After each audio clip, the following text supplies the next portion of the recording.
సరే సార్. అలా నెగెటివ్‌గా బాగా స్ప్రెడ్ అయింది. లేదు. క్వెషన్ అది ఏంటంటే అది వాళ్ళు మీరు ఇంట్రడ్యూస్ చేసిన హీరో ఇప్పుడు పాన్ ఇండియా ఫిల్మ్‌లో యాక్ట్ చేస్తున్నారు అండ్ రిలీజ్‌కి రెడీగా ఉంది. అసలు రాము, నేను పరిచయం చేసిన వెంకట్, ఆదిత్య ఓం, రామ్, సాయి ధరమ్ తేజ్, మీరు అడిగి చాలా మంచి పని చేశారు.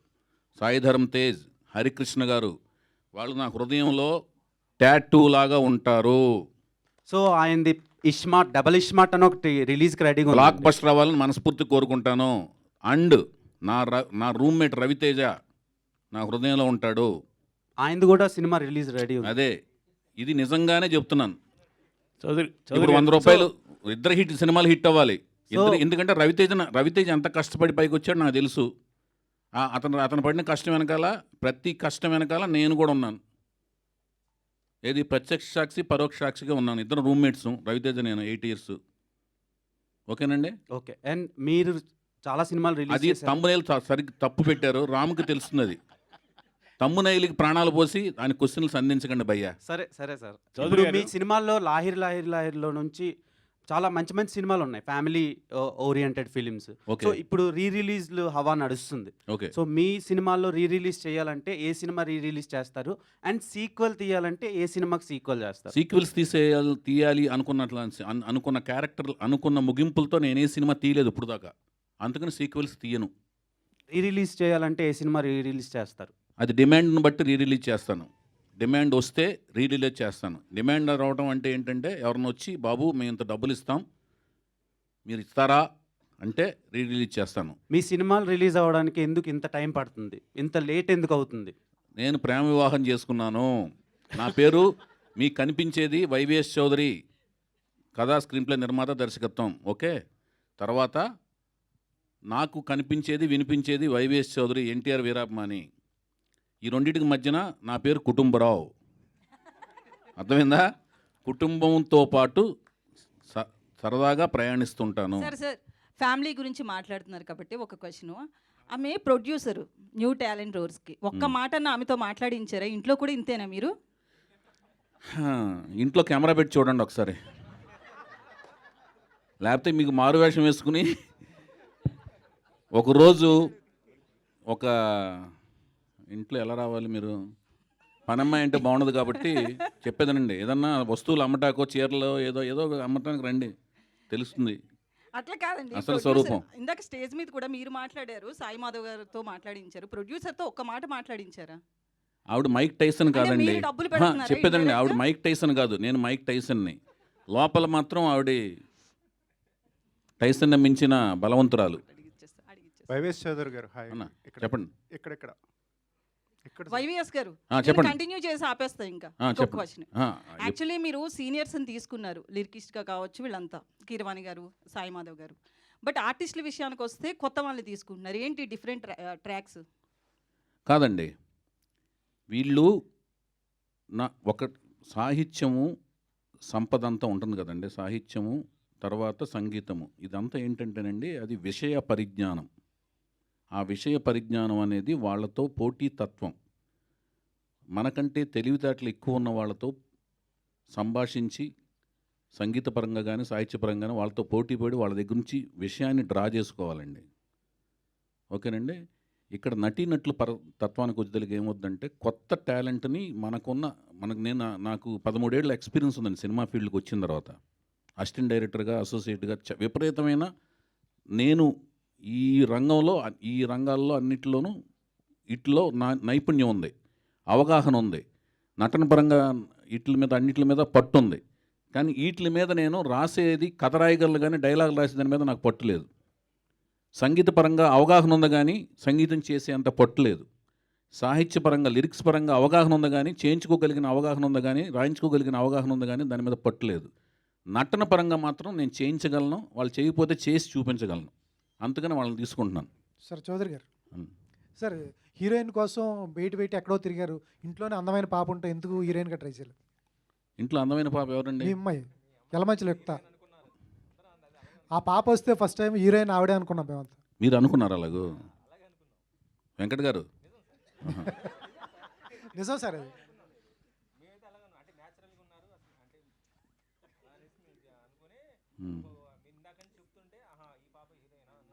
మీరు Q&A పెడితే కుంపట్లో పెడతారన్నమాట మీరు. హాయిగా జరుగుతున్న కుటుంబరావు ఇంట్లో కుంపట్లు పెట్టే మీ వెంకట్ గారు, మీ పేరేంటి భయ్యా? వైవిఎస్ గారు, వైవిఎస్ గారు, మీకు ఒక నాయసరారు, సార్ వైవిఎస్ గారు పున్నమి నాగు లాంటి వాళ్ళు మీరు. కాదు, హీరోయిన్ అయితే కుంపటి పెట్టినట్లా? కాదండి, వాళ్ళ ఆలోచన వేరే ఉన్నప్పుడు ఇంకొక ఇన్సెక్ట్ని లోనకి దూర్చినట్టు అనమాట. అది వెళ్ళి తోలుస్తుంటుంది. అది కొత్త రకమైన కుంపటి. వైవిఎస్ గీత గారు. గారికి వస్తున్నాండి. గీత గారు, ఈ సినిమాకి మీరు ప్రొడ్యూసర్ అండి. చౌదరి గారికి అవకాశం ఇచ్చారా, ఆయన తీసుకున్నారా? నాకు తెలుసు కదండి ఎంత కష్టపడతారు అసలు. ఆయన విపరీతంగా కష్టపడతారు కాబట్టి ఆయనకి మించి ఇంకెవరు ఆప్షన్లు లేరు ప్రస్తుతానికి. అంతే ఎంత ఇస్తే అంత. ఎంత పడేస్తే అంత తీసుకుంటాను భయ్యా. ఆవిడకి మాట్లాడుతుంది రాదని చెప్పాను కదా, చివరికి పడేసి తీసుకుంటాం కదా. అది వైవిఎస్ చౌదరి గారు ఎక్కడండి? అన్నా. మీరు ఇప్పుడు విద్యారావు అని కొత్త అమ్మాయిని వీణారావు అమ్మాయిని పరిచయం చేస్తున్నారు. వీణారావు అయితే మీరు పీక్స్లో ఉన్నప్పుడు తెలుగు అమ్మాయిని పరిచయం చేయాలని చెప్పి ఎందుకు ట్రై చేయలేదు? అప్పుడు బాలీవుడ్ హీరోయిన్ల వైపు ఎందుకు వెళ్ళారు? పీక్ అనేది కొలమానం ఏంటి భయ్యా మీకు? అంటే ఆలోచనలా విజయాలా? వరుస విజయాలు. విజయం అనేది ఆలోచనలు. మన ఆలోచనలు థియేటర్కి వచ్చిన 100 మందిలో 60 మందికి రీచ్ అయితే విజయం భయ్యా. 40 మందికి మాత్రం రీచ్ అయితే అపజయం. అంతేగాని ఆలోచన సరళి అంటే థింకింగ్ ప్యాటర్న్ లేనప్పుడు కాదు. థింకింగ్ ప్యాటర్న్ చురుగ్గా ఉంది. మనం ఆలోచించింది రీచ్ కాలేదు అంటే ఏంటంటే దాని అర్థం ఏంటంటే మనం ఆలోచిస్తున్నామా లేదా, జడత్వం ఉందా లేదా అనేది మెయిన్. ఆలోచించాం. ఫెయిల్యూర్కి సక్సెస్కి ఫెయిల్యూర్కి ఒకే కృషి చేస్తాం. బేసిక్గా కృషి చేస్తున్నాడా ఇతను, లేజీ ఫీల్ అయిపోయాడా, బ్యాడ్ హ్యాబిట్స్కి ప్రో అయి ఉన్నాడా అనేది మెయిన్ అండి. ఫస్ట్ పీక్స్కి దానికి క్లారిఫికేషన్ ఇస్తున్నాను. ఇప్పుడు ఎందుకు అనిపించింది, అప్పుడు ఎందుకు అనిపించలేదంటే వరుసగా ఎప్పుడు ఒక మనిషి ఒకేలాగా ఆలోచించడు. ఒక టైం వరకు ఒకలాగా ఆలోచించిన తర్వాత ఆలోచనలో మార్పు వస్తుంది. ఎందుకు ఎప్పుడు మనం వీళ్ళనే ఎందుకు తీసుకోవాలి, మనం ఇలా తీసుకోవచ్చు కదా. అప్పుడైనా వచ్చినందుకు ఆనందపడాలి కానీ ఇప్పుడు ఎందుకు వచ్చిందని క్వశ్చన్ చేస్తున్నారంటే మీరు. క్వశ్చన్ చేయట్లేదు. అప్పుడు కాదు మీరు మీరు అడిగిన విధానం ఎలా ఉంది? అయితే ఇంకా కొత్త హీరోయిన్లు అంటే తెలుగు అంటే ఇప్పుడు సక్సెస్ చేయలేని అపనమ్మకం మీకు ఏమైనా ఉందా? అలాగే సినిమా అయిన తర్వాత క్వశ్చన్ మీట్లో ఏదైనా కనపడినప్పుడు ఇక్కడ అడుగుపోయేది ఎలాగైనా ఆ అమ్మాయి ప్రోడక్ట్ని ఎలాగైనా సక్సెస్ చేసి చూపిస్తా భయ్యా. అయితే ఆవిడని ఎలాగో సక్సెస్ చేసి చూపిస్తాను. ఓకే. అయితే మీ గురించి ఎప్పుడు ఒకటి ఉండేది ఏంటంటే అదొక విమర్శ అనుకోవచ్చు, లేకపోతే వేరే అభిప్రాయం అనుకోవచ్చు. నానుడి ఒకే కేటగిరీకి ఒకే వర్గానికి చెందిన హీరోలతో ఎక్కువగా సినిమాలు చేస్తారని చెప్పి. అది ఎందుకు ఉందో మరి అర్థం కావట్లేదు. నేను ఇప్పుడు నాగార్జున గారితో చేశాను, తర్వాత మహేష్ బాబుతో చేశాను. ఆయన వేరే అంటే మీరు చెప్పేది సామాజిక వర్గమా? అవునండి. మరి నేను మరి సాయిధరం తేజ్తో తీశాను కదా సినిమా. అదే ఒకళ్ళిద్దరు మించి సాయిధరం తేజ్ ఒకళ్ళిద్దరంటే ఇంకేం వర్గాలు ఉన్నాయి? ఏదైనా వర్గాలు తీస్తాను. ఒక విమర్శ ఉంది కదా. కాదు, ఆదిత్యవం ఏం వర్గం? సామాజిక వర్గం. ఆదిత్యవం ఒక హీరో కదా అందులో. కాదా అతను కాదా హీరో? సుమన్ గారు ఏ సామాజిక వర్గం అందులో? సుమన్ కూడా హీరోనేగా. వినీత్ గారు ఏ సామాజిక వర్గం? హరికృష్ణ గారు హీరోనా అందులో? లాహిర్లో 4 హీరోలు, అందులో 3 హీరోలు వేరే సామాజిక వర్గాలు కదా. ఏంది ఒక్క నిమిషం, నేను ప్రేమ వివాహం చేసుకున్నా కదా, ఈవిడే సామాజిక వర్గం, ఆవిడే సామాజిక వర్గం భయ్యా అనుకో ఆవిడ్ని. ఏంది తమ్ముడు చౌదరి గారు? ఎక్కువ మంది అభిప్రాయం అదండి. అభిప్రాయాన్ని క్లారిఫై చేశారు, మంచి పని చేశారు, మీకు దండం. మీ అభిప్రాయాన్ని క్వశ్చన్ రూపంలో అడిగి మంచి క్లారిఫికేషన్ ఇచ్చారు, ధన్యవాదాలు. చౌదరి గారు ఇక్కడ అన్నా, మీరు తీస్తున్న సినిమా ఏ జోనర్కి సంబంధించింది? మామూలు రెగ్యులర్ సినిమానా, లేకపోతే జోనర్లో జానపదం ఇవన్నీ ఏమన్నా? తెలుగు సాహిత్యం సంప్రదాయం, హైందవ సాంప్రదాయాలు, కట్టుబాట్లు ఇవన్నీ కూడా ఉంటాయండి, రిఫ్లెక్ట్ అవుతుంటాయి. విలువలు ఇవన్నీ ఉంటాయి.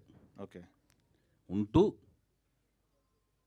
ఒక సంగీతం సాహిత్యం ఉంటూ ఒక రోమాంచితమైన యాక్షన్ సన్నివేశాలు ఉంటాయి. ఉత్సుకత కొనసాగే సినిమా. దీంట్లోంచి మీరు ఏమి రాబట్టుకుని రాసుకోండి, మ్మ్. అంతే. ఓకే. ఇవన్నీ ఉంటాయి. తెలుగు సినిమానేనా, పాన్ ఇండియా సినిమానా? తెలుగు సినిమా, తెలుగు వరకేనా? తెలుగు సినిమా దాని విస్తృత స్థాయికి వెళ్తుందా లేదా అనేది మేకింగ్ స్థాయిలో మీకు అర్థమవుద్ది, ఓకే. అంతే. బడ్జెట్ ఏమాత్రం పెట్టారు ప్రొడ్యూసర్ గారు? మీకు అన్ని లెక్కలు చెప్తే ఎలా స్కేల్ అర్థం కావాలిగా. స్కేల్ చిన్న సినిమా చేస్తున్నారు, పెద్ద సినిమా. నేను ఎప్పుడు చిన్న సినిమాలు తీయలేను భయ్య. మ్మ్. చిన్న సినిమాలు అంటే అంటే ₹1 కోటి, 2 కోట్లు, 3 కోట్లు, సింగిల్ డిజిట్ సినిమాలు ఎప్పుడు లేదు. అలానే డబల్ డిజిట్స్తో స్టార్ట్ అయిన మొదటి అంకిల్ సినిమాలు కూడా తీయలేను. చాలా పెద్ద సినిమాలు తీస్తాను. ఓకే. చౌదరి గారు సార్ ఆ. చౌదరి గారు, అలా సార్, చెప్పండి. మోక్షజ్ఞ గారు ఇంట్రడ్యూస్ అవుతున్నారని తెలిసింది. అవును. మీ దాకా వచ్చిందా సార్ అది? అంటే ప్రాజెక్టా లేకపోతే న్యూసా? న్యూస్ కదా ప్రాజెక్ట్. లేదు, నాకు మీకేం సంబంధం లేదు. కానీ ఆ సినిమాకి ఎప్పటి నుంచో మేమందరం ఆ న్యూస్ కోసం వెయిటింగ్. ఓకే. అది ఒక మంచి కాంబినేషన్ అని నేను చాలా హ్యాపీ ఫీల్ అయ్యాను ఆ న్యూస్. ఎందుకంటే నాకు తెలిసి ఆ న్యూస్ అంటే ఒక కాంబినేషన్ అని నాకు అర్థమైంది. ఆ కాంబినేషన్ అయితే ఎక్సలెంట్ కాంబినేషన్ అని నేను. సార్ ఎన్టీఆర్ గారు అంటే విపరీతమైన అభిమానం, మీకు చాలా ప్రేమ. మ్, ఆయన జీవిత చరిత్ర 1, 2 వచ్చినప్పుడు ఆ ఆలోచన నాకు ఎందుకు ముందుగా రాలేదని ఎప్పుడైనా బాధ అనిపించిందా? బాధ ఏమి అనిపించలేదు, నాకు రాలేదనిపించలేదు. నేను ఎప్పటికైనా తీద్దామని మాత్రం నేను లైఫ్లో అనుకున్నాను. నేను అని యుగ పురుషుడు అనే ఒక టైటిల్ని దాదాపు 2000 నుంచి నేను రెన్యువల్ చేసుకుంటూ చాలా ఏళ్ల పాటు రెన్యువల్ చేస్తూనే ఉన్నాను. ఇంకా అనుకున్నాను ఒకప్పుడు చేద్దామని, ఒకప్పుడు అనుకున్నాను ఓకే సార్. యుగ పురుషుడు అని. సార్ చౌదరి మీరు గారు. రాఘవేంద్రరావు గారికి అసిస్టెంట్గా చేశారు. తర్వాత దాసరా గారు అంటే మీకు బాగా ఇష్టం, ఒకసారి స్టేజ్ మీద కూడా చెప్పున్నారు. మ్. అటువంటిది మీరు రెగ్యులర్గా లవ్ స్టోరీలు, ఇప్పుడు సాహిత్యం ఇవన్నీ చెప్తారు ఈ స్టోరీల్లో. గతంలో మీరు చెప్పినప్పుడు ఆయన తీసిన జానర్ ఆఫ్ మూవీస్ ఎవరు చేయలేదని చెప్పారు, దాసర్ గారి జానర్. అటువంటిది మీరు ఎందుకు ట్రై చేయలేదు సార్? ఆయన ఇష్టమైన డైరెక్టర్ అయిన ఉన్నప్పుడు. కాదు, ఇప్పుడు సీతారాముల కళ్యాణం చూస్తున్నారనికిను సీతారామరాజుకి సంబంధం లేదు. ఫ్యామిలీ డ్రామా, యువరాజుకిను సీతారామరాజుకి సంబంధం లేదు. తర్వాత లాహిర్కిను యువరాజు సీతారామరాజులకు సంబంధం ఉండదు. మీరు చూడండి, చెప్తున్నాను. అవును. యువరాజులు అసలు ఏమి మహేష్ బాబుతో అటెంప్ట్ చేయాల్సిన ఫిలిం లాగా ఉండదు అలాగే. అందులో యాక్షన్స్ ఉండవు, ఏమి ఉండవు. అలా ప్రయోగాత్మక చిత్రం అది. ఆయనే ఒక కెరీర్ స్టార్టింగ్ స్టేజ్లో ఆయనకు ఒక పిల్లోడు లాంటి సినిమా దాన్ని థియేటర్లో కూర్చోబెట్టి జనాలని ఒప్పించడం అనేది చాలా కష్టమైన సినిమా అది. తర్వాత లాహిర్ 4 జంటల ప్రేమ కథలు అవి అసలుకి అదొక రకమైన, మళ్ళీ దాంట్లో పగా ప్రతీకార మార్కులు కూడా ఉంటాయి. దాని తర్వాత వచ్చిన సినిమా సీతయ్య అసలు పోలీస్ ఆఫీసర్ సబ్జెక్ట్ కదా, అది వెరైటీ కదా అసలు. అది ఫ్యాక్షన్, అది ఫ్యాక్షన్. అంటే love- దేవదాస్ వేరు. లవ్ ఫ్యాక్షన్ ఇక్కడే ఉండిపోయారు. ఫ్యామిలీ డ్రామా ఉందిగా సీతారామరాజు, బాగుందండి. అన్నదమ్ములు విడిపోవడం. ఇంకేం కావాలి మీకు? సోషల్ అవేర్నెస్ అని ఒక్క మగాడు చేశాను. ఓకే. దాని తర్వాత రే అనేది వెస్ట్రన్ స్టైల్ ఆఫ్ ఫిల్మ్ చేశాను. ఏదో ఒకటి పాప్ వరల్డ్కి వెళ్ళాను. సార్ ఇంత చాలా క్రాఫ్ట్ మీద ఇంకే టైప్ సబ్జెక్ట్ చేయాలి మీకు చెప్పండి. సార్ అట్లానే కాదు, మీరు చెప్పారు ఆయన తీసిన జానర్ ఆఫ్ మూవీస్ ఎవరు చేయలేదు, అటువంటి ట్రై చేస్తే బాగుంటుంది. ఒకసారి స్టేజ్ మీద ఎవరు ట్రై చేస్తారని చెప్పట్లేదు. ఆయన యొక్క ఒక వ్యక్తి గురించి పొగిడేటప్పుడు ఆయన ఎన్ని రకాల పార్సల్ తీశారు అనేది చెప్పటం అనేది. ఇప్పుడు మీ గురించి చెప్పాల్సి వస్తే మీరు ఇలాగ స్నఫ్ కలర్ షర్టు ప్యాంట్ వేసుకొస్తారు ఎప్పుడు, ఆయన టేస్ట్ ఇది అని చెప్తాం. ఆయనలాగా నేను ప్రయత్నించలేదు, అలాంటి ప్యాంట్ షర్ట్ వేసుకొస్తానని దాని అర్థం కాదు. అట్లాగే సార్, అది As a director గా ఆయన యొక్క గొప్పతనం చెప్తాం. నా ఉద్దేశం అది. నా ఉద్దేశం ఏంటంటే ఇష్టమైన దర్శకుడు అన్నారు కాబట్టి అమరాజీనామా కానీ సూర్యగడ్ లాంటి అటెంప్ట్. అదేనండి, అదే చెప్పేదండి. అది కాలం ప్రకారం మాకొచ్చిన ఐడియాలతో వెళ్ళగలం. ఏ ఇద్దరు వ్యక్తుల యొక్క మనస్తత్వాలు ఒకే రకంగా ఆలోచించవు. ఎందుకంటే మనం పుట్టి పెరిగిన కుటుంబ పరిస్థితులు, మనం చదివిన పుస్తకాలు, మనం కలిసిన స్నేహితులు, మనం ఎదిగిన కాలమాన పరిస్థితులు ఇంకొక వ్యక్తి కాలమాన పరిస్థితులు ఒకటేలాగా ఉండవు. ఒకే కుటుంబంలో పుట్టిన ఇద్దరు వ్యక్తుల మనస్తత్వాలు ఒకే రకంగా ఉండవండి. అందుకని ఒకేలాగా ఆలోచించలేము. కార్బన్ కాపీలు మెయింటైన్ అవ్వవు. అందుకని ఆదర్శం వేరును, ఎనాలిసిస్, ఒక వ్యక్తిని అనాలిసిస్ చేయడం వేరును, అతనిలాగా అనుకరించాలనుకుంటే అవ్వలేమంటున్నాను. నేనైతే డిఫరెంట్ జానర్స్ ట్రై చేశాను, కుదిరినంత వరకు చేశాను. చౌదరి గారు, హలో అండి. చౌదరి గారు, హాయ్ అండి. ఇక్కడ ఆ, చౌదరి గారు, ఆ. అయితే ఇప్పుడు నందమూరి ఫ్యామిలీ నుంచి తారక రామారావుని ఇంట్రడ్యూస్ చేస్తున్నారు కాబట్టి వర్క్ షాప్స్ ఏమైనా చేశారా? అబ్బాయి యాక్టింగ్ స్కిల్స్ అనేది మీరు ఎలాగో చూసుంటారు. వర్క్ షాప్స్ అనేది స్టార్ట్ చేస్తే ఎలా ఉన్నాయి తన స్కిల్స్? తను నేనేనండి, అన్నీ తానేనే అన్నట్టుగా నేను ఆయనకి ఎక్కడో కొంత నేర్చుకున్నాడు. ఆయన నటన పరంగా కొంత ప్రాక్టీస్ చేశాడు. డ్యాన్స్ ఆయనకి పర్సనల్గా చిన్నప్పుడు ఏదో కొంత నేర్చుకున్నాడు. తర్వాత స్వయంగా తన డ్యాన్స్ బాగా స్వయంగా నేర్చుకున్నాడు. అన్ని అబ్జర్వ్ చేసి బాగా గ్రాహక శక్తి ఎక్కువ ఉంది ఆయనకి. చాలా బ్రహ్మాండంగా చేస్తాడు డ్యాన్సు. Excellent dancer. చౌదరి గారు ఆ డ్యాన్స్తో పాటు నేను ఈ 15 నెలల పాటు నా 15 నెలలు దాదాపు లాస్ట్ ఇయర్ మార్చ్ 27న సూత్రప్రాయంగా ఓకే అయితే ఏప్రిల్ 27న నేను అతన్ని చూడటం జరిగింది. అప్పటి నుంచి 15 నెలల పాటు కోచింగ్ ఇచ్చాను. ఎక్సలెంట్గా తను డ్యాన్స్ చేయగలడు, యాక్టింగ్ అన్ని రకాల ఎమోషన్స్ని పండించగలడు. అది మీరు లాస్ట్ ప్రెస్ మీట్లో చెప్పారు ఐస్ చాలా బాగా డిస్క్రైబ్ చేశారు తనవి. అంటే యాక్టింగ్ లో కూడా అవి ఉండబోతున్నాయి అనేది మీరు అవును, కళ్ళతో చెప్పారు కదా. అభినయించగలడు, కళ్ళతో అభినయించగలడు అతను. సాయి మాధవ్ గారు సో బేసికల్లీ ఎన్టీఆర్ ఫ్యామిలీకి సంబంధించి ఏ డైలాగ్స్ రాసినా కూడా పులులు, సింహాలు, అలాగే చాలా ఉంటాయి మీసాలు ఇవన్నీ. సో ఈ సినిమాలో కూడా ఆ ఫ్యామిలీ నుంచే హీరో వస్తున్నారు. మరి మీ డైలాగ్స్ ఎలా ఉంటాయి? సేమ్ ఇట్లనే ఉంటాయా? ఏ సినిమా అయినా కథను బట్టి ఉంటాయమ్మా. కథను బట్టే కానీ పులులను బట్టి సింహాన్ని బట్టి ఉండవు. పులులకి సింహాలకి డైలాగ్ రాసినా కూడా వేస్ట్ అయి చెప్పలేదు. చౌదరి గారు, చెప్పండి. చౌదరి గారు, this is Chandu, anchor from filmy looks. So first of all congratulations.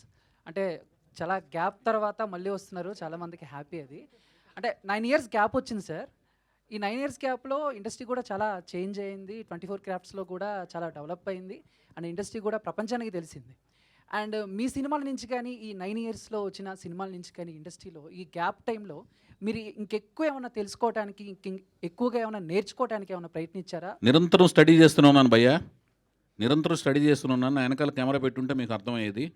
నేను చదివే పుస్తకాలు కానీ, చూసే మనుషులు కానీ, చూసే సినిమాలు కానీ, నేను టెక్నికల్గా ఏమేమి సినిమాలు తీస్తున్నారు, ఎట్లా తీస్తున్నారు, ఎలాంటి ఎక్విప్మెంట్లు వచ్చినాయి, ఎలాగ పరిశ్రమిస్తున్నారు, ఎలాంటి స్క్రీన్ ప్లే చేస్తున్నారు, అన్ని ప్రతి సినిమా నేను చూస్తుంటాను. ఐమాక్స్కి మీరు వచ్చినా రాకపోయినా అన్ని సినిమాలు నేను చూస్తుంటాను.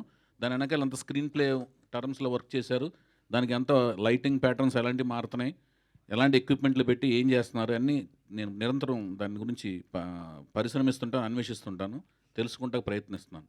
వైవిఎస్ గారు థ్యాంక్ యూ అండి. Thank you so much. ఒక్క నిమిషం. పాతాళ భైరవి సినిమాని ఏమైనా సోషలైజ్ చేస్తున్నారా?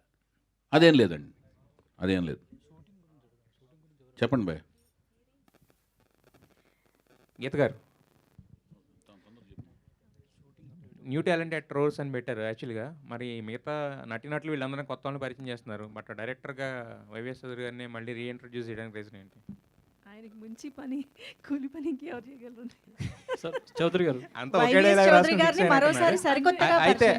అన్నిటికీ సరిపోయే డైలాగ్ అదే అండి. అయితే కథ ఒప్పించారా ఆయన, లేకపోతే మీరు కథ ఒప్పుకున్నారు, సాటిస్ఫైడ్ ఒప్పుకున్నారా, లేకపోతే ఆయన ఒప్పించారా బలవంతంగా? నాకు ఏ కథ వచ్చినా ఆవిడకి ముందు చెప్తానండి, అందుకని ఒప్పుకుంటుంది ఆవిడ.